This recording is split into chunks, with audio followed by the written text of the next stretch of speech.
Welcome to our YouTube channel Veer Story. अगर आपको जल्दी से नेक्स्ट एपिसोड चाहिए तो वीडियो को अभी लाइक करो। मैं डिस्क्लेमर दे देना चाहता हूं, हमारे वीडियो में खून खराब रोमांटिक सीन 18+ मोमेंट है। अगर आप लोग बच्चे हो तो प्लीज इस वीडियो को मत देखना, और अगर देखना चाहते हो तो प्लीज अपने पेरेंट की परमिशन ले लेना। And video enjoy.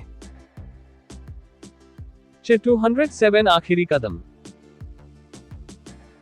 अब तक कई सालों बाद कार्तिक के पिता मिस्टर रुद्र को ओशियन रिसर्च के दौरान स्कूबा डाइविंग करते हुए वो मोती और डायमंड मिली, जिसके अंदर दुष्यंत की रूह थी। अब आगे मिस्टर रुद्र को लगा था वो डायमंड और पर्ल न्यूक्लियर टेस्टिंग के दौरान हुए किसी केमिकल रिएक्शन की वजह से बना होगा, क्योंकि साम्राज्य पर हुए न्यूक्लियर अटैक के बारे में किसी को नहीं पता था। यूनाइटेड स्टेट्स ने बड़ी चालाकी से उस अटैक को टेस्टिंग का नाम देकर दुनिया की गुमराह कर दिया था। लैब टेस्ट के दौरान जब मिस्टर रुद्र को उस डायमंड और पर्ल के खूबियों के बारे में पता चला था, तब उन्होंने डायमंड, पर्ल और उसके पीछे पड़े कैनिबल ट्राइब वालों से अपनी फैमिली को प्रोटेक्ट करने के लिए एक ग्रुप बनाया, जिसे आज के दिन में दुनिया की सबसे पावरफुल सीक्रेट सोसाइटी यानी रॉकवेव के नाम से जाना जाता है। हालांकि यह बता पाना मुश्किल था। जब मिस्टर अर्नब ने बेला को दुष्यंत और देवताओं की नजरों से बचाने के लिए आलिंथरा से बाहर भेज दिया था, तो उन्होंने बेला को वापस जबरदस्ती आलिंथरा क्यों लाया? मिस्टर अर्नब अचानक उठे और पैलेस के उस कमरे में आ गए, जो पैलेस का सबसे खुफिया कमरा कहा जाता था। रोहित भी उनके साथ ही कमरे में आया। कमरे के बीचों एक स्टैंड पर डायमंड और पर्ल रखी हुई थी। ये वही ब्लैक डायमंड और ब्लैक पर्ल था, जो रॉकवेव का सबसे कीमती खजाना कहा जाता था और मैन लैब में स्ट्रिक्ट सिक्योरिटी के बीच रखा गया था। असल में मिस्टर रुद्र ने जब डायमंड और पर्ल का लैब टेस्ट करा था, तब उन्हें पता चला था वो डायमंड और पर्ल दुनिया की सबसे प्योर डायमंड और पर्ल है, और उस डायमंड और पर्ल को किसी डिवाइस द्वारा डिटेक्ट भी नहीं किया जा सकता था, जिसकी वजह से उसका एक्सपोर्ट इंपोर्ट बहुत चीप था। अगर उस डायमंड और पर्ल जैसे ढेर सारे डायमंड और पर्ल किसी इंसान को मिल जाए तो कम इन्वेस्टमेंट में वह इंसान अथाह पैसे बना लेता। ये बिल्कुल स्मार्टली पैसे कमाने जैसा था, और स्मार्टली पैसे कमाना किस इंसान को पसंद नहीं होता है। मिस्टर रुद्र के साथ भी ऐसा ही था। कई सालों के रिसर्च के बाद आखिरकार मिस्टर रुद्र उस डायमंड और पर्ल को मैन्युफैक्चर करने का फॉर्मूला बनाने में कामयाब हो गए। भले ही खुद से मैन्युफैक्चर किए गए डायमंड और पर्ल में दुष्यंत की रूह नहीं थी, मगर उन डायमंड और पर्ल की कीमत बहुत ज्यादा थी। उन डायमंड और पर्ल से कमाए गए पैसों के बलबूते पर ही मिस्टर रुद्र ने रॉकवेव खड़ा किया था। अब तो उन डायमंड और पर्ल्स की वजह से रॉकवेव के पास इतने पैसे आ चुके हैं, जिसे मुंह से बोला या शब्दों में लिखा भी ना सके। वो डायमंड और पर्ल जो आलिंथरा में शक्ति स्रोत जैसा था, रॉकवेव के लिए बेशकीमती ट्रेजर था, जिसे रॉकवेव किसी कीमत में खोना नहीं चाहता था। आफ्टर रॉकवेव की फंडिंग की जाती थी उन डायमंड और पर्ल से। मिस्टर अर्नब उस डायमंड और पर्ल को देखते हुए गहराई से कुछ सोचने लगे, जो अब ब्लैक से सफेद हो चुका था। शायद दुष्यंत की रूह आजाद हो जाने की वजह से। रोहित ने अनुमान लगाते हुए कहा, डैड, क्या आपको कार्तिक के बातों पर यकीन है? कहीं ऐसा तो नहीं वही दुष्यंत हो और उसने हमसे झूठ कहा हो? मिस्टर अर्नब ने जवाब में कहा, झूठ बोलने के लिए मुझे उसके पास कोई वजह नहीं दिख रही है, मगर उसके मामले में साफ साफ कुछ कह भी नहीं सकते हैं। वो लड़का बहुत शातिर है। मेरे नाक के नीचे उसने इतना सब कर लिया और मुझे पता तक नहीं चला। मिस्टर अर्नब अब हर उस पल को याद कर पछतावा महसूस कर रहे थे, जब उन्होंने कार्तिक को एक आम मामूली इंसान समझकर नेग्लेक्ट करा था। रोहित ने फिर से कहा, डैड, मुझे नहीं लगता कार्तिक असल में कोई मामूली इंसान था। वो शायद शुरू से हमारे साथ गेम खेल रहा है। ऐसा हो सकता है असल में कार्तिक ही दुष्यंत का पुनर्जन्म हो और वो जानबूझ खुद को एक आम इंसान कहकर आपको गुमराह कर रहा है, ताकि आपको लगे दुष्यंत उसकी कैद में है और आप भविष्यवाणी की चिंता छोड़ दो और इस बात का फायदा उठाकर वो भविष्यवाणी में बोली गई बातों को हकीकत में बदल दे। मिस्टर अर्नब ने कोई जवाब नहीं दिया। हालांकि उनके दिमाग में यह सवाल कब से उठ रहा था। मिस्टर अर्नब कार्तिक को बचपन में जानते थे। मिस्टर अर्नब को पता था कार्तिक बचपन से कम बोलता और ज्यादा करता था। छोटे शब्दों में कहा जाए तो Kartik speak less and observe more की परिभाषा था, मगर थोड़ी देर पहले कार्तिक ने खुद ही उन्हें बताया था कैसे वो रघुनाथ से मिला और कैसे उसने काल सम्राट को कैद किया, जो कि थोड़ा अजीब था। मिस्टर अर्नब उलझन में पड़ चुके थे। उन्हें समझ नहीं आ रहा था। कार्तिक ने थोड़ी देर पहले उन्हें जो बातें बताई, वो इसलिए बताए ताकि वो चिंता से मुक्त हो जाएं, या फिर इसीलिए बताए ताकि वो बेफिक्र हो जाए और उनकी बेफिक्री का फायदा उठाकर कार्तिक सालों पहले हुए भविष्यवाणी को हकीकत में बदल दे। मिस्टर अर्नब ने गुस्से में दांत किटकिटाते हुए कहा, वो लड़का, मैं उसे जान से मार दूंगा। वो मेरे दिमाग के साथ खेल रहा है। उसने जानबूझकर मुझे अपनी कहानी सुनाई। मैं उसे छोड़ूंगा नहीं। रोहित को भी कार्तिक से उतनी ही चिढ़ और नफरत महसूस हो रही थी जितनी मिस्टर अर्नब को हो रही थी। हालांकि जब कार्तिक ने उन्हें अपनी कहानी सुनाई थी तब रोहित को ज्यादा कुछ समझ नहीं आया था, मगर गौर से सोचने पर रोहित के दिमाग में यह सवाल उठा,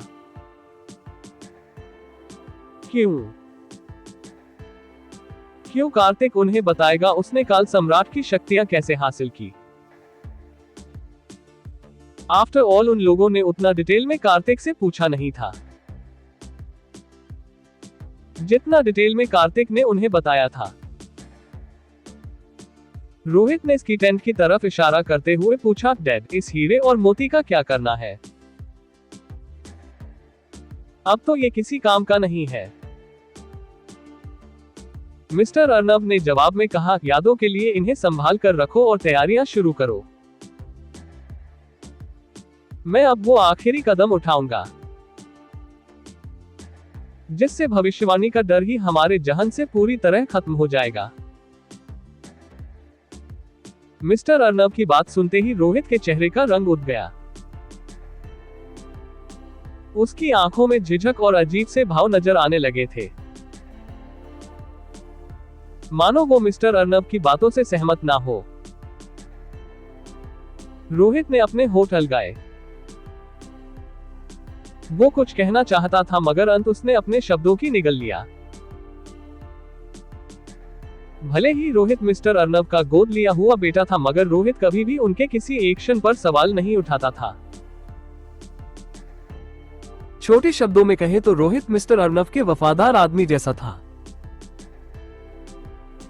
जिसकी वफादारी खरीदने के लिए उन्होंने पैसे की जगह उसे अपने बेटे का टाइटल दे दिया था। दूसरी तरफ कमरे से अटैच्ड बालकनी में खड़ा कार्तिक सिगार के लंबे लंबे कस भरते हुए दूर आसमान की तरफ देख रहा था। उसके आसपास फैला धुआं उसके व्यक्तित्व को रहस्यमयी और आकर्षक एक साथ बना रही थी। कार्तिक के बगल में काली पोशाक पहने एक लड़का खड़ा था, जो कि कार्तिक का आत्मांश श्रेष्ठ था। 13 साल बाद जब कार्तिक ने ऑरलियन एनर्जी को पूरी तरह अपने अंदर जागृत कर लिया था, तब आत्मा नगर में उसके आत्मांश श्रेष्ठ ने जन्म लिया था। हालांकि यह बात कार्तिक ने रघुनाथ को नहीं बताई थी। श्रेष्ठ उसके हुक्म का इक्का था। श्रेष्ठ का वजूद छिपाने के लिए और आलिथरा से जुड़ा सारा राज जानने के लिए कार्तिक ने श्रेष्ठ को सूर्यांश का रूप धारण करने को कहा था, जो कि आत्मा नगर में सजा काट रहा दुष्यंत का भाई था। पहले कार्तिक को शक था रघुनाथ के इरादों पर, मगर जब श्रेष्ठ सूर्यांश के रूप में रघुनाथ के सामने आया तो कार्तिक का शक यकीन में बदल गया। श्रेष्ठ को दुष्यंत का भाई समझकर रघुनाथ ने अनगिनत ऐसे राज उसके सामने खोले थे, जो रघुनाथ कार्तिक को मरते दम तक नहीं बताता।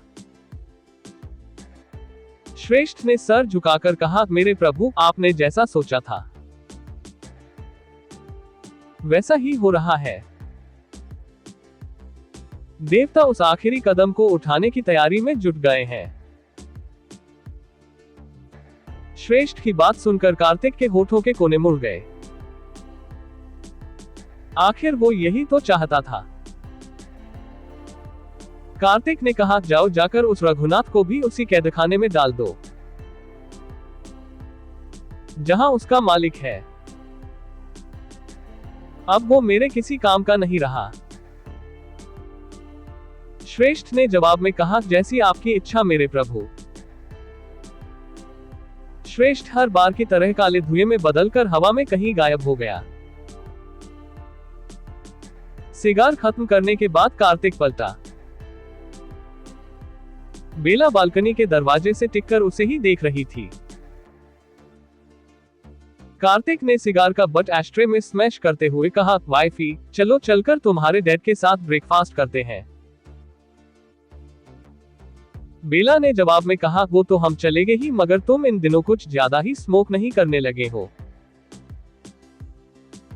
बेला की बात सुनकर कार्तिक उसके करीब आया। बेला अपनी आईब्रो आपस में जोड़े उसे ही देख रही थी, मानो आंखों से ही ज्यादा स्मोक करने के लिए उसे पनिश कर रही हो। कार्तिक ने बेला के कमर में हाथ डालते हुए कहा, वाइफी, अब तुम्हारे हस्बैंड के फेफड़ों को ऐसे धुओं से कोई फर्क नहीं पड़ने वाला है। बेला के अपना दोनों हाथ कार्तिक के गर्दन में लपेटते हुए कहा, मैं जानती हूँ, मगर फिर भी तुम्हें ज्यादा स्मोक नहीं करना चाहिए। दुनिया तुमसे, तुम्हारी पर्सनैलिटी से और तुम्हारे आदतों से इन्फ्लुएंस होती है। तुम्हारी ये आदतें अगर आजकल के टीनेज बच्चों ने अपना ली ना तो सबके सब लंग कैंसर से मारे जाएंगे। कार्तिक ने बेला का गाल सहलाते हुए कहा, वाइफी, तुम्हें आजकल दुनिया की कुछ ज्यादा ही फिक्र नहीं होने लगी है। बेला ने ठंडी आह भरते हुए कहा, मुझे दुनिया की फिक्र इसलिए है क्योंकि इस दुनिया का हम सब हिस्सा है। जो हवा दुनिया को लगती है वो हमें भी लगती है। खैर, तुम छोड़ो इन बातों को, चलो ब्रेकफास्ट करते हैं। कार्तिक ने आगे कुछ नहीं कहा। वो दोनों डाइनिंग एरिया में आए, जहां मिस्टर अर्नब, रोहित और मिसेज रायचंद बैठे हुए थे। साथ में ब्रेकफास्ट करने के बाद कार्तिक और बेला काल महल आ गए। किसी ने उन्हें जाने से नहीं रोका। काल महल में रिचर्ड फैमिली, रेयांश, आदित्य, अनुष्का, नागा, समय, सब कोई मौजूद थे। कल रात ही श्रेष्ठ उन सबको वहां ले आया था। कार्तिक को वहां देखकर सबको राहत मिली। समय को तो ऐसा महसूस हो रहा था जैसे उसके डैड सच में सुपर हीरो है,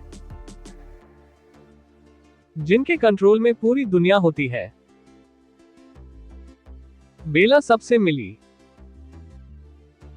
जिसके बाद कार्तिक ने सबको वापस रॉकवेव सिटी भिजवा दिया। अब काल महल में नौकरों और गार्ड्स के अलावा सिर्फ बेला और कार्तिक थे। कार्तिक ने बेला को एक बुक देते हुए कहा, वाइफी, तुम तब तक जाकर ये बुक पढ़ो। इसमें आलिंथरा की पूरी हिस्ट्री मौजूद है। मुझे कुछ काम है, वापस आने में वक्त लग जाएगा। बेला ने कार्तिक की बात मानते हुए हाँ में अपना सिर हिला दिया। कार्तिक उसके फॉरहेड पर किस करके वहां से चला गया और बेला कार्तिक के कमरे में आ गई, जहां सब कुछ काला था। बेला बेड पर बैठकर बुक पढ़ने लगी। काल कोठरी। कार्तिक अंदर आया। रघुनाथ और दुष्यंत की रूह जख्मी हालत में जंजीर से टंगी हुई थी और श्रेष्ठ लगातार बेरहमी के साथ हंटर से उन दोनों को मारे जा रहा था। कार्तिक को देखते ही रघुनाथ ने अपनी मुट्ठियां भींच ली। कल तक उसे लगता था उसने कार्तिक को बड़ी आसानी से अपने जाल में फंसा लिया, मगर आज उसे पता चला था असल में कार्तिक वो इंसान था जिसने सबको अपने जाल में फंसाया था। मिस्टर अर्नव की तरह ही रघुनाथ ने भी कार्तिक को कम आंक लिया था। रघुनाथ को एकदम से सुबह का वो वक्त याद आया जब वो श्रेष्ठ को दुष्यंत का भाई सूर्यांश समझकर समझाने गया था। पास्ट। सूर्यांश के कंधे पर हाथ रखते हुए रघुनाथ ने कहा, सूर्यांश, तुम ये क्या कर रहे हो? प्रभु तुम्हारे सगे भाई है, तुम उनके खिलाफ जाकर बार बार उस आदमी को आजाद करने की कोशिश क्यों कर रहे हो? क्या तुम्हें अंदाजा भी है प्रभु को इन बातों से कितना बुरा महसूस हो रहा होगा? उनका सगा भाई ही उनके खिलाफ है। अनजान लोगों से इतना जुड़ाव होना अच्छी बात नहीं है। रघुनाथ की बात सुनकर सूर्यांश उसकी तरफ पलटा। उसका अनजाना चेहरा देखते ही रघुनाथ की आईब्रोज आपस में जुड़ गई। रघुनाथ ने पूछा, तुम कौन हो? श्रेष्ठ ने तिरछी मुस्कान के साथ कहा, तुम्हारी मौत, बेवकूफ बूढ़े, तुम्हें क्या लगा मेरे प्रभु को धोखा देना बच्चों का खेल है? हाँ, चलो मैं तुम्हें तुम्हारी असली जगह पर ले चलता हूं। रुक जाओ। अचानक आए कार्तिक की आवाज सुनकर रघुनाथ अपने ख्यालों की दुनिया से बाहर आया और उसने पाया कार्तिक ने श्रेष्ठ को रुकने के लिए कहा था। रघुनाथ ने दर्द को काबू करते हुए अपनी आंखें भींच ली। पहले कार्तिक ने श्रेष्ठ को सूर्यांश बनाकर उससे आलिंथरा के कई राज उगलवाए और फिर कार्तिक ने उसके प्रभु के दिमाग के साथ खिलवाड़ करके उन्हें कार्तिक कपूर बना दिया और खुद दुष्यंत बनकर बाकी राज भी उससे उगलवा लिए। कार्तिक ने कूटनीति का ऐसा चक्रव्यूह रचा था जिसमें आलिंथरा का सबसे बड़ा कूटनीतिज्ञ रघुनाथ भी बुरी तरह फंस गया था।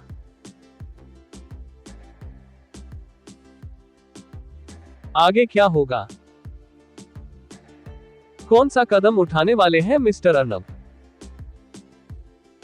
क्या करेगा कार्तिक दुष्यंत और रघुनाथ के साथ? क्या असर होगा कार्तिक और बेला की जिंदगी पर भविष्यवाणी का? जानने के लिए टू बी कंटिन्यूड। CH-208 एक की मौत। अब तक। श्रेष्ठ ने तिरछी मुस्कान के साथ कहा, तुम्हारी मौत, बेवकूफ बूढ़े, तुम्हें क्या लगा मेरे प्रभु को धोखा देना बच्चों का खेल है? हॉर्न। चलो मैं तुम्हें तुम्हारी असली जगह पर ले चलता हूं। रुक जाओ। अचानक आई कार्तिक की आवाज सुनकर रघुनाथ अपने ख्यालों की दुनिया से बाहर आया और उसने पाया कार्तिक ने श्रेष्ठ को रुकने के लिए कहा था। अब आगे। रघुनाथ ने दर्द को काबू करते हुए अपनी आंखें भींच ली। पहले कार्तिक ने श्रेष्ठ को सूर्यांश बनाकर उससे आलित्रा के कई राज उगलवाए और फिर कार्तिक ने उसके प्रभु के दिमाग के साथ खिलवाड़ करके उन्हें कार्तिक कपूर बना दिया और खुद दुष्यंत बनकर बाकी राज भी उससे उगलवा लिए। कार्तिक ने कूटनीति का ऐसा चक्रव्यूह रचा था जिसमें आलित्रा का सबसे बड़ा कूटनीतिज्ञ रघुनाथ भी बुरी तरह फंस गया था। कार्तिक ने रघुनाथ के ठीक सामने आकर पूछा, जिंदा जलकर मरना चाहते हो या फिर टुकड़ों में बंटकर? रघुनाथ ने हल्का करहाते हुए कहा, आप जो कर रहे हो वो सही नहीं है। भविष्यवाणी कभी नहीं बदलेगी, चाहे आप कुछ भी कर लो। देवताओं का कहा कभी नहीं बदल सकता। आप देवताओं के खिलाफ जाकर गलती कर रहे हो। देवता आपको क्षमा नहीं करेंगे। मेरे प्रभु के ऊपर देवताओं का आशीर्वाद है। देवता हमेशा उनकी रक्षा करेंगे।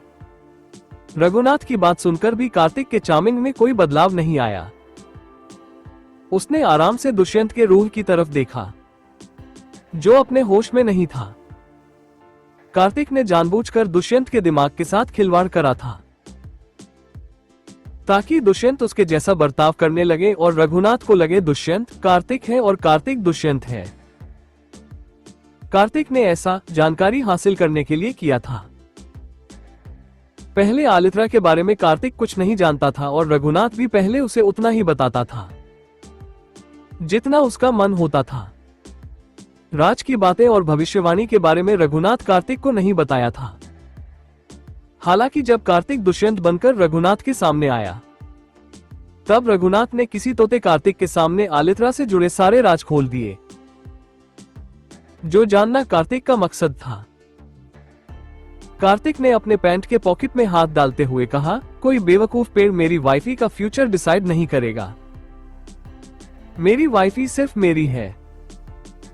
जो भी मेरी वाइफी को मुझसे दूर करने के बारे में सोचेगा, मैं दुनिया से उसका वजूद मिटा दूंगा, चाहे वो इंसान हो या देवता। मुझे फर्क नहीं पड़ता तुम्हारे देवता ने क्या भविष्यवाणी की थी।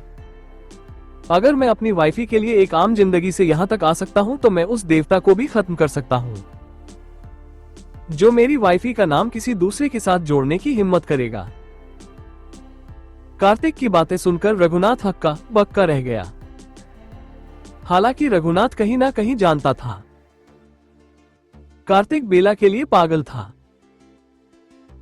13 साल पहले रघुनाथ ने कार्तिक को बहुत लालच दिए थे, मगर कार्तिक उसकी बात मानने को तैयारी नहीं हुआ। हालांकि जब उसने कार्तिक को कहा उसकी बात मानने के बाद वो अपनी मरी हुई बीवी को फिर से जिंदा कर सकता है, तो कार्तिक ने तुरंत रघुनाथ की बात मान ली, भले ही इस बात पर यकीन कर पाना कितना भी मुश्किल हो। कार्तिक उस वक्त ऐसा कोई तरीका नहीं छोड़ना चाहता था जिससे बेला को वापस लाया जा सके। कार्तिक के उस एक्शन की वजह से रघुनाथ को लगा था कार्तिक अपनी बीवी के प्यार में पागल है, मगर आज रघुनाथ को महसूस हो रहा था कार्तिक महापागल है। अपनी बीवी के लिए वो देवताओं के खिलाफ जाने को भी तैयार था, देवताओं का वजूद मिटाने की बात कर रहा था। रघुनाथ ने गहरी सांस भरते हुए कहा, आप बहुत पछताओ। कार्तिक ने रघुनाथ को कोई जवाब नहीं दिया। उसने ठंडेपन से उस अपराधी को घूरा जिसके साथ उसकी बीवी नाम जन्म से पहले ही जोड़ दिया गया था। कार्तिक चलकर दुष्यंत के पास आया। उसके इशारे पर श्रेष्ठ ने तुरंत दुष्यंत को आजाद कर दिया। दुष्यंत की कमजोर रूह धरती पर लुढ़कने वाली थी जब कार्तिक ने उसे गर्दन से पकड़ लिया और उसकी रूह को खा लिया, जिसे देखकर रघुनाथ की आंखें बाहर आने को हो गई। अक्सर आलित्रा में लोग अपनी ताकत बढ़ाने के लिए दूसरों की आत्मा खाते थे। ये ताकत बढ़ाने का सबसे क्रूर तरीका था।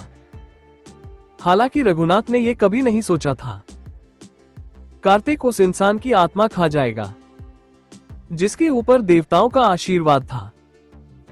कार्तिक ने गल्प करते हुए रघुनाथ की तरफ देखा। कार्तिक की नजर जैसे ही रघुनाथ पर टिकी, वैसे ही रघुनाथ जिंदा आग में जलने लगा। काल कोठरी में रघुनाथ की खौफनाक चीखें गूंज रही थी। रात का वक्त। बेला बेड से उठी। बेला ने पूरा बुक पढ़ लिया था। उसके चेहरे पर अजीब से भाव थे। बेला अपना माथा मसलते हुए कुछ सोच रही थी। उसी वक्त उसे ऐसा महसूस हुआ जैसे कोई उसे देख रहा था। बेला ने पलट कर देखा। कमरे के बीचों बीच रोहित खड़ा था। बेला ने पूछा, तुम इस वक्त यहां क्या कर रहे हो?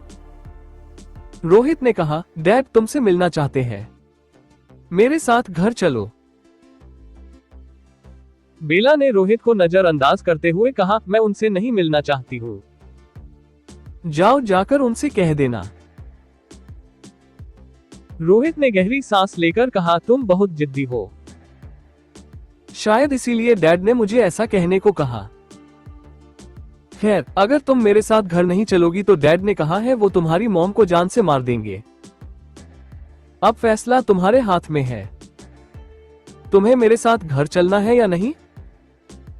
रोहित की बात पूरी तरफ खत्म होने से पहले ही बेला ने गुस्से से उसकी तरफ देखा और अगले ही पल रोहित उड़ते हुए दीवार से जा टकराया।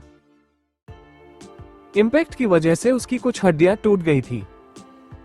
रोहित ने हल्की मुस्कान के साथ खुद को संभालते हुए कहा, तुम्हारी एनर्जी बिल्कुल डैड के जैसी है, बहुत पावरफुल। इसमें बिल्कुल डैड जैसा एग्रेशन है। बेला ने रोहित की बातों पर कोई ध्यान नहीं दिया। उसका दिमाग गुस्से और हैरत की वजह से फटने की कगार पर गया था। बेला ने अपनी पूरी जिंदगी में पहले कभी इतना गुस्सा महसूस नहीं किया था जितना इस वक्त उसे महसूस हो रहा था। मिसेज रायचंद शुरू से मिस्टर अर्नव के साथ थी। भले ही मिस्टर अर्नव गलत करे या सही, मिसेज रायचंद एक अच्छी पत्नी की तरह हर एक फैसले में उनका साथ देती आई थी, जिसके लिए बेला भी उन्हें एडमायर करती थी। आजकल की दुनिया में ऐसा पार्टनर मिलना बहुत मुश्किल था जो आपको आपके गुण, रुतबा, ताकत और पैसे की वजह से नहीं, आपकी वजह से प्यार करें। चाहे आप कुछ भी करो उसमें आपका साथ दे। मिसेज रायचंद उन्हीं रेयर लाइफ पार्टनर्स में से एक थी। वो गलत सही हर चीज में मिस्टर अर्नव का साथ देती आई थी, मगर आज मिस्टर अर्नव ने अपना मतलब निकालने के लिए उन्हें भी नहीं छोड़ा। रोहित ने गंभीरता से कहा, देखो श्रेया, डैड का नेचर तो तुम्हें अब तक समझ आ ही चुका होगा। अगर तुमने ज्यादा देरी की तो मैं भी नहीं कह सकता है। डैड मॉम के साथ क्या करेंगे? बेला ने अपने दांत भींच लिए। उसे जिंदगी में पहली बार किसी के लिए इतनी नफरत महसूस हो रही थी, और जिसके लिए हो रही थी वो उसके खुद के सगे पिता थे। बेला ने कहा, चलो चलते हैं। बेला का जवाब सुनते ही रोहित ने हाथ घुमाकर स्पेस चिरा और अगले ही पल बेला के आंखों के सामने किसी खूबसूरत बागीचे जैसी जगह आ गई, जहां एक सुनहरे पेड़ के नीचे मिस्टर अर्नव खड़े थे। हवा के बहाव के साथ ही मिस्टर अर्नव की धोती हल्की लहरा रही थी। उनके होठों पर हल्की मुस्कान थी और वे उस पेड़ को ऐसे देख रहे थे जैसे उसका मजाक उड़ा रहे हो। बेला स्पेस कट के जरिए उस बागीचे में आए। उसके सुंदर चेहरे पर कोई भाव नहीं थे, मगर आंखों में अजीब तरह के जज्बात नजर आ रहे थे जिन्हें शब्दों में पिरोया नहीं जा सकता था। पेड़ की तरफ देखे हुए बेला ने कहा, तो ये वही संत वृक्ष है जिसने भविष्यवाणी की थी आपकी मौत मेरे हाथों होगी। मिस्टर अर्नव को कोई हैरानी नहीं हुई। उन्हें पहले ही अंदाजा था कार्तिक बेला को पूरी भविष्यवाणी के बारे में बता चुका होगा। मिस्टर अर्नव ने हल्की मुस्कान के साथ कहा, तुम्हें पता है इस संत वृक्ष में किसकी आत्मा वास करती है? हमारे पूर्वजों की, मेरे पिता और तुम्हारे दादाजी की भी, मगर अब ये लोग मुझे ही मारना चाहते हैं। मेरे खुद के पूर्वजों ने मुझे श्राप दिया, मगर मैं मरना नहीं चाहता हूं। मेरे सपने बहुत बड़े और ऊंचे हैं। मैं वक्त के अंत तक जिंदा रहना चाहता हूं। पूरी दुनिया पर राज करना चाहता हूं। मिस्टर अर्नव की बात सुनकर बेला ने उनकी तरफ देखा। मिस्टर अर्नव के चेहरे पर अजीब से भाव थे। बेला ने संत वृक्ष की तरफ रुख करते हुए कहा, डैड, अपने पागलपन को पूरा करने लिए आप और कितना नीचे गिरने वाले हो। मिस्टर अर्नव ने बेला की तरफ देखते हुए कहा, तो तुम्हें भी मैं एक बुरा इंसान लगता हूं? नहीं, आप बुरे इंसान नहीं हो, आप घटिया हो। अगर आप बुरे होते तो मुझे ज्यादा फर्क नहीं पड़ता, क्योंकि मैं भी कोई दूध की धुली हुई नहीं हूं, मगर आप घटिया हो। आप बुरे नहीं हो, आपके करतूतों के सामने तो बुरा शब्द भी शर्मा जाए, बेला ने कहा, जिसे सुनकर मिस्टर अर्नव ने अपनी मुठियां भींच ली। हालांकि उनके होठों से मुस्कान गायब नहीं हुई थी। मिस्टर अर्नव ने संत वृक्ष की तरफ देखते हुए कहा, श्रेया, मैंने तुम्हें बचाने की बहुत कोशिश की, तुम्हें हमारी दुनिया से दूर ले गया, अपनी पहचान, अपना वजूद, यहां तक कि अपने लक्ष्य तक को पीछे छोड़ दिया मैंने, सिर्फ तुम्हें दुष्यंत और हमारे पूर्वजों की नजरों से बचाने के लिए मैंने पता नहीं कितने पाप किए। भविष्यवाणी को बदलना चाहता था मैं, मगर मुझे नहीं लगता मैं भविष्यवाणी को बदल पाऊंगा। मिस्टर अर्नव की बात सुनकर बेला गौर से उन्हें देखने लगी। उसे समझ नहीं आ रहा था मिस्टर अर्नव कहना और करना क्या चाहते हैं। मिस्टर अर्नव ने धीरे से अपना हाथ आगे करा, जिसमें एक पतली चमचमाती खंजर थी। मिस्टर अर्नव ने बेला की आंखों में देखा, जहां अनगिनत सवाल और उलझन नजर आ रही थी। मिस्टर अर्नव ने कहा, इस खंजर के छोटे कद पर मत जाना, ये खंजर हमारे खानदान की सबसे शक्तिशाली हथियार है। इसका एक वार किसी इंसान के शरीर से उसकी आत्मा अलग करने के लिए काफी होता है। बेला ने बिना भाव के पूछा, आप ये सब मुझे क्यों बता रहे हो? मिस्टर अर्नव ने जवाब में कहा, श्रेया, मेरी बात ध्यान से सुनना। आगे जो मैं कहने वाला हूं, उससे हम सबके जीवन पर गहरा असर पड़ेगा। कोई बेवकूफी भरा डिसीजन मत लेना। मिस्टर अर्नव की बातें सुनकर बेला की आंखें सिकुड़ गई। पता नहीं क्यों, उसे अचानक कुछ बहुत बुरा होने की फीलिंग आ रही थी। मिस्टर अर्नव ने अपनी बात आगे बढ़ाते हुए कहा, श्रेया, तुम्हारे पास दो रास्ते हैं। पहला, ये खंजर लो और मुझे इस जिल्लत की जिंदगी से मुक्त कर दो, या फिर इस खंजर से खुद को खत्म कर लो। भविष्यवाणी का असर खत्म करने का यह आखिरी रास्ता है। तुम्हें इसमें से कोई एक चुनना होगा। जब तक हम दोनों में से कोई एक मर नहीं जाता, तब तक हमारी जिंदगी में शांति नहीं आएगी। मिस्टर अर्नव की बात सुनते ही बेला 2 कदम पीछे हट गई। उसने बुक में भविष्यवाणी के बारे में पढ़ा था, मगर बेला उन लोगों में से नहीं थी जो भविष्यवाणी जैसी चीजों पर यकीन करे और सोचे मरे हुए लोगों ने जो कह दिया है वही उसका भविष्य है। बेला अपना भविष्य खुद से लिखने और डिजाइन करने में यकीन रखती थी। उसे नहीं लगता था भविष्यवाणी में जो लिखा गया है वैसे कुछ वो करेगी। भले ही मिस्टर अर्नव ने बहुत गलत काम किए थे, मगर इस बात को झुठलाया नहीं जा सकता था कि मिस्टर अर्नव बेला के पिता थे। उन्होंने कभी बेला को नुकसान नहीं पहुंचाया था। बेला भला उन्हें कैसे मार सकती थी?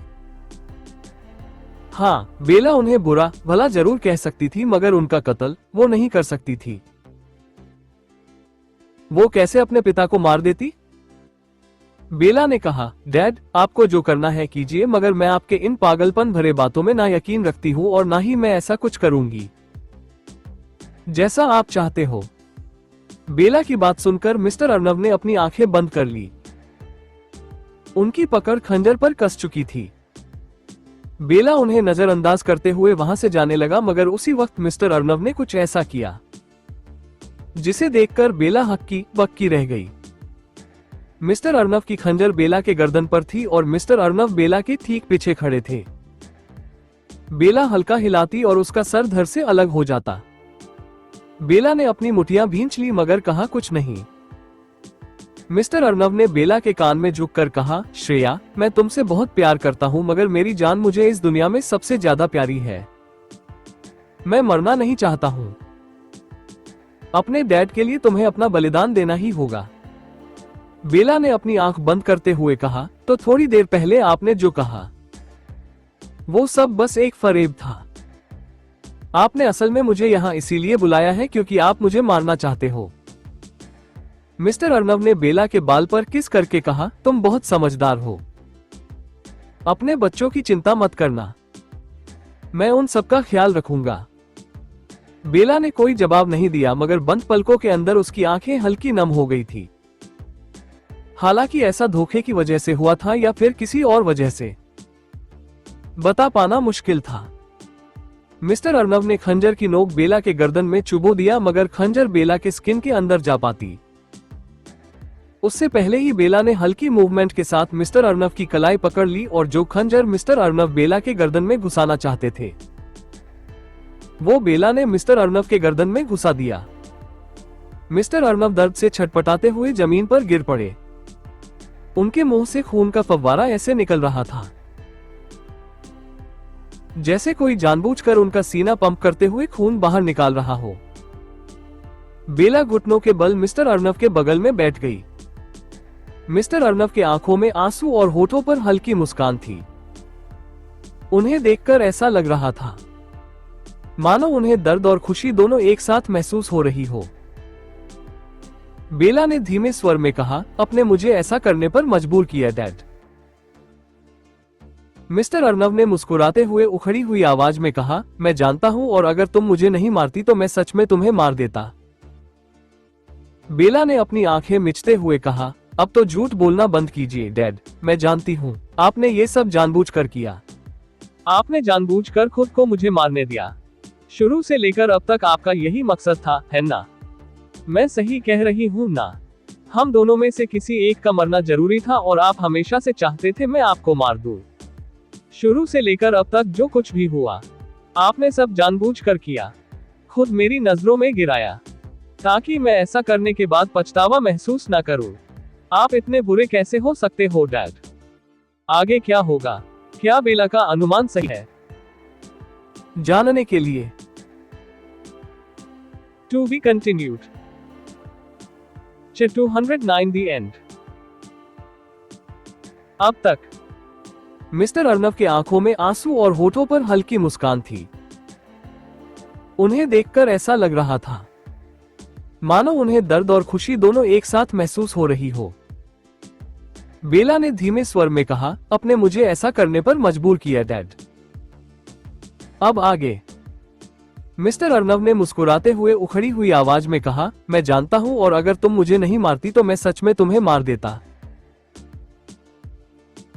बेला ने अपनी आंखें मिचते हुए कहा, अब तो झूठ बोलना बंद कीजिए डैड, मैं जानती हूं आपने ये सब जानबूझकर किया। आपने जानबूझकर खुद को मुझे मारने दिया। शुरू से लेकर अब तक आपका यही मकसद था, है ना? मैं सही कह रही हूं ना? हम दोनों में से किसी एक का मरना जरूरी था और आप हमेशा से चाहते थे मैं आपको मार दूं। शुरू से लेकर अब तक जो कुछ भी हुआ, आपने सब जानबूझकर किया, खुद मेरी नजरों में गिराया, ताकि मैं ऐसा करने के बाद पछतावा महसूस ना करूं। आप इतने बुरे कैसे हो सकते हो डैड?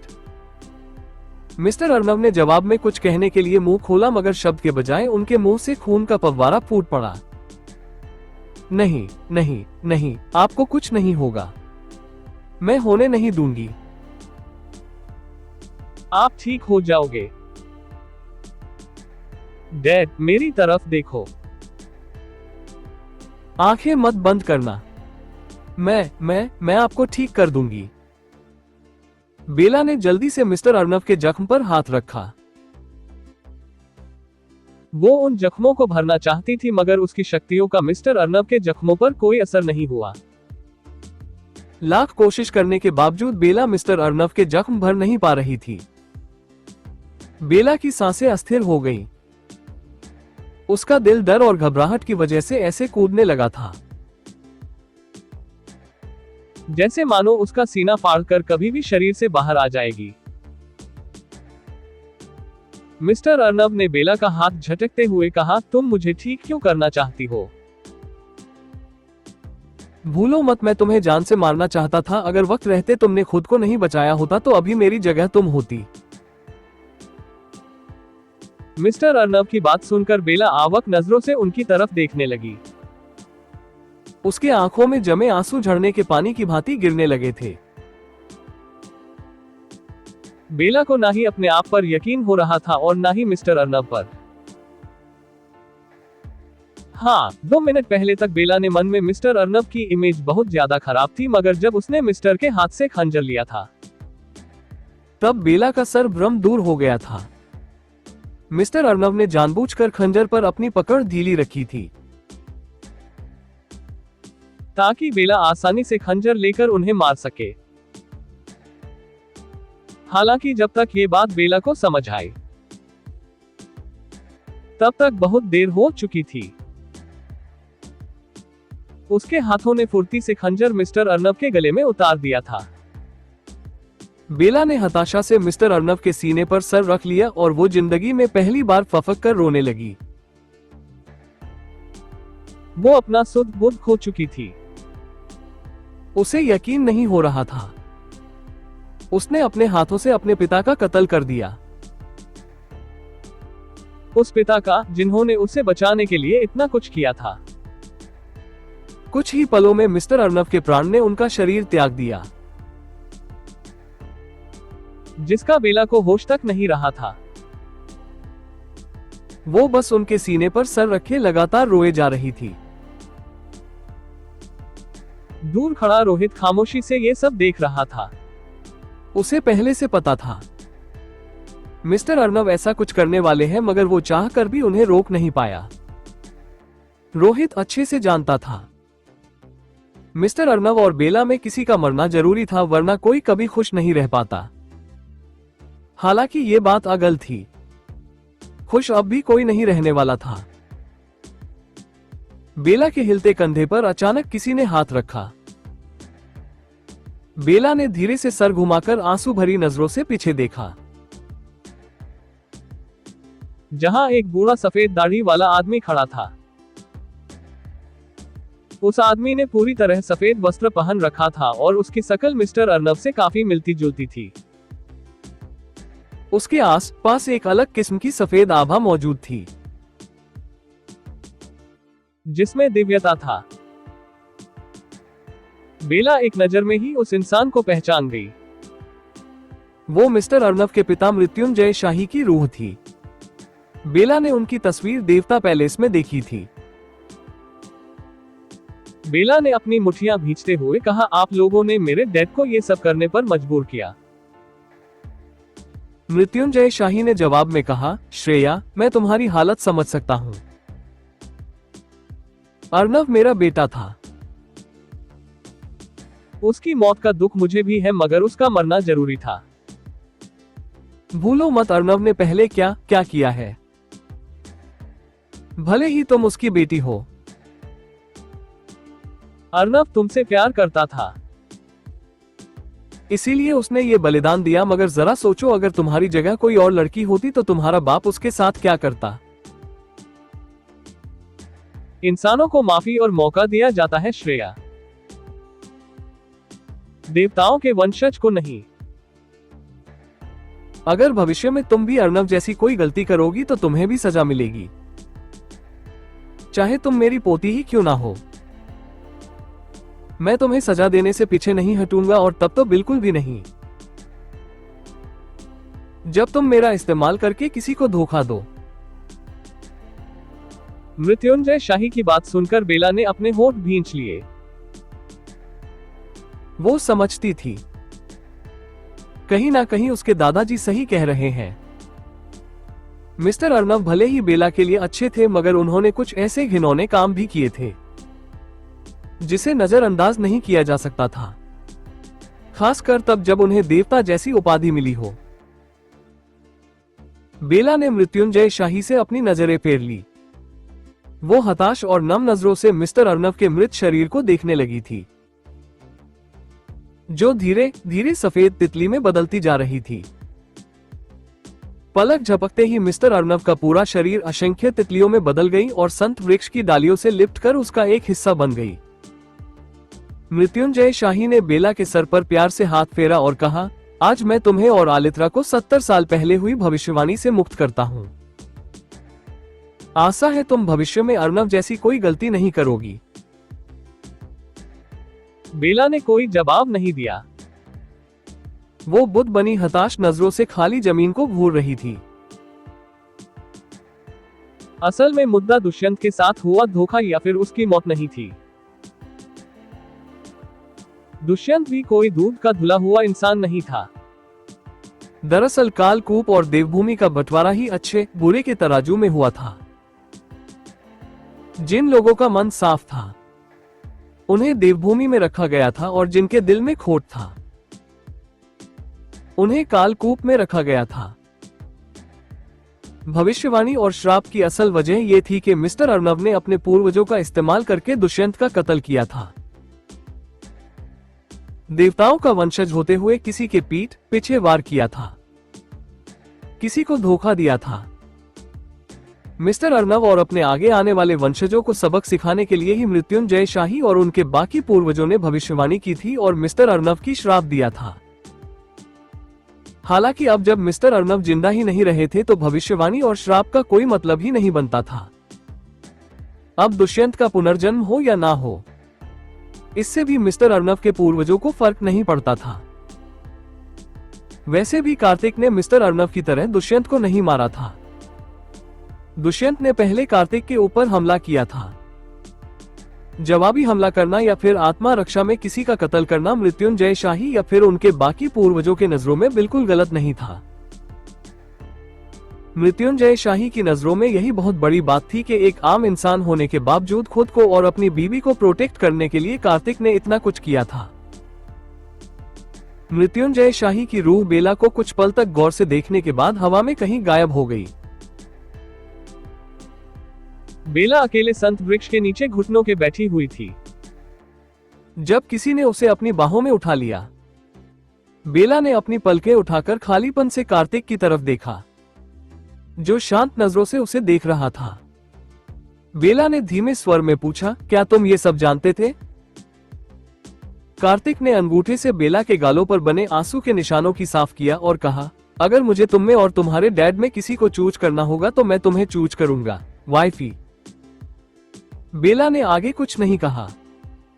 अपना सर कार्तिक के सीने से टिकाते हुए बेला ने अपनी आंखें बंद कर ली, जिसके कोने से एक बार फिर आंसू की 2 बूंदें लुढ़क गईं। 1 महीने बाद रॉकवेव सिटी। हर कोई अपनी आम जिंदगी में वापस लौट चुका था। आलिंद्रा की पूरी जिम्मेदारी बेला और कार्तिक ने रोहित और श्रेष्ठ के हाथों में सौंप दिया था। जरूरी काम होने पर ही वो दोनों आलिंद्रा जाया करते थे। कार्तिक चाहता था नागा को भी आलिंद्रा में छोड़ दिया जाए, मगर बेला ने उसे ऐसा नहीं करने दिया था। नागा बच्चा था, बेला उसे अपने साथ रखना चाहती थी। रात के वक्त बेला रेडी होकर क्लोजेट रूम से बाहर आए। उसने फ्लोरल ड्रेस पहन रखी थी, जिसमें वो बेहद ही सुंदर दिख रही थी। कार्तिक काउच पर बैठा अपना फोन यूज कर रहा था। उसने क्लासिक व्हाइट शर्ट और ब्लैक पैंट पहन रखा था, जिसमें कार्तिक बेहद ही चार्मिंग दिख रहा था। बेला ने कहा, कार्तिक मैं तैयार हूं, चलो चलते हैं। कार्तिक अपना फोन ऑफ करते हुए उठा और फोन पॉकेट में डालते के बाद कार्तिक बेला की कलाई पकड़ कमरे से बाहर निकल गया। 2 दिन पहले ईरा और आदित्य की शादी हुई थी। आज सबने रॉकवेव में फैमिली डिनर प्लान किया था, जहां बेला और कार्तिक के सारे रिलेटिव्स और फ्रेंड्स मौजूद थे। कार्तिक और बेला फ्रंट यार्ड में आए, जहां लंबी डाइनिंग टेबल पर सब लोग बैठे आपस में बातें कर रहे थे। कार्तिक जाकर हेड चेयर पर बैठ गया। उसने बेला को भी बैठने को कहा था, मगर बेला ने मना कर दिया। वो डाइनिंग टेबल पर किसी को ढूंढ रही थी, मगर वो इंसान डाइनिंग टेबल पर मौजूद नहीं था। चारों तरफ नजर घुमाने के बाद बेला की नजर एक साइड कोने में खड़ी मिसेज रायचंद पर गई। बेला ने कार्तिक से कहा, मैं मॉम को बुलाकर लाती हूं। कार्तिक ने हाँ में अपनी पलकें झपका दी। बेला मिसेज रायचंद के पास आए, जो बड़े ध्यान से सफेद गुलाब के फूल को देख रही थी। बेला ने धीमे स्वर में कहा, मॉम चलिए, डाइनिंग टेबल पर सब हमरा वेट कर रहे हैं। मिसेज रायचंद ने जवाब में कुछ नहीं कहा। वो खामोशी से पलटकर बेला साथ डाइनिंग टेबल की तरफ बढ़ने लगी। बेला ने अचानक पूछा, आपको मुझसे नफरत होने लगी है ना? मिसेज रायचंद के कदम बीच में ही रुक गए। उन्होंने बिना भाव के बेला की तरफ देखा, जो टकटकी लगाए उन्हें ही देख रही थी। पिछले 1 महीने से मिसेज रायचंद ने बेला से कोई बात नहीं की थी।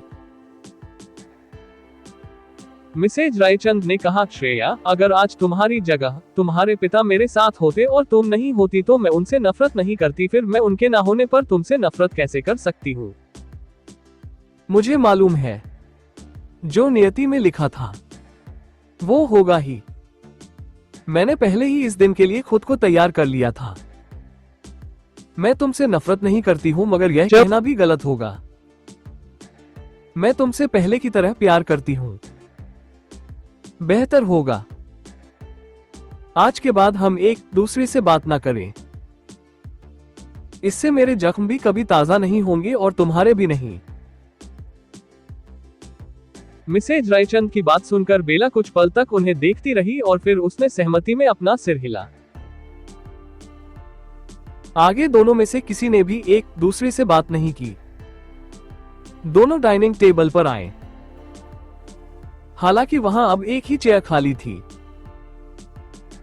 मिसेज रायचंद खाली चेयर पर बैठ गई और बेला कार्तिक के बगल वाली चेयर के पास गई, जहां नन्हा नागा टक्सीडो पहने क्यूटली बैठा हुआ था। बेला ने नागा को अपनी गोद में उठाते हुए कहा, तुम मेरे गोद में बैठ जाना, मैं तुम्हें अपने हाथों से फीड करा दूंगी। बेला की बात सुनकर जहां नागा के छोटे होठों पर हल्की क्यूट स्माइल आ गई, वहीं कार्तिक का हैंडसम चेहरा काला पड़ गया। कार्तिक ठंडेपन से कहा, वाइफी, वो लड़का तुम्हारी गोद में नहीं बैठ सकता है। कार्तिक की बात सुनकर नागा और बेला के एक साथ उसे घूरने लगे। नागा ने पाउट बनाते हुए कहा, क्यों नहीं बैठ सकता है ये लड़का मालकिन की गोद में? आपको इस लड़के से क्या दिक्कत है? कार्तिक ने नागा के सवाल का कोई जवाब नहीं दिया। वो खामोश से बेला को घूरता रहा, मानो आंखों ही आंखों में बेला की धमकी दे रहा था। बेल ने गहरी सांस लेकर कहा, ठीक है, अगर तुम नहीं चाहते हो तो मैं नागा को अपने गोद में नहीं बैठाऊंगी, मगर यहाँ कोई और चेयर खाली नहीं है। तुम नागा को अपने गोद में बिठा लो और इसे खाना खिला दो। अगर ये खुद से खाएगा तो अपना पूरा सूट गंदा कर लेगा। कार्तिक बेला की बात ठीक से समझ पाता। उससे पहले ही बेला ने नागा को उसके गोद में बिठा दिया, जिसे देखकर नागा और कार्तिक का हैंडसम चेहरा एक साथ तवे के निचले हिस्से के समान हो गया। ना ही कार्तिक नागा को अपने गोद में रखना चाहता था और ना ही नन्हा नागा कार्तिक के गोद में रहना चाहता था, मगर बेला की सिकुड़ी आंखें देखते ही उन दोनों ने मनजोस कर एक दूसरे के साथ कोऑपरेट कर लिया। अक्षत ने तिरछी मुस्कान के कहा, नन्हे नागा, एक बात बताओ, क्या तुमने डायपर पहना है? नागा ने मासूमियत से अपना सर नामे हिला दिया, जिसे देखकर अक्षत की तिरछी कुटिल मुस्कान गहरी हो गई। अक्षत ने हंसते हुए कहा, संभल कर चेयरमैन सर, नागा भले ही नॉर्मल बच्चा ना हो मगर उसकी उम्र बहुत कम है। ध्यान रखना, कहीं नागा तुम्हारे ऊपर मूत्र विसर्जन ना कर दे। अक्षत की बात सुनकर एक बार फिर कार्तिक और नागा का हैंडसम चेहरा एक साथ काला पड़ गया। वहीं बाकी लोगों को हंसी आ गई। The end. डियर रीडर, इस कहानी की समाप्ति यही होती है। आशा है आप सबको ये कहानी पसंद आई होगी। कमेंट सेक्शन में ये बताना ना भूले पूरी कहानी में आपको क्या सबसे ज्यादा अच्छा लगा और क्यों लगा। 100 से ज्यादा कमेंट चाहिए मुझे, वो भी एक इंसान से नहीं।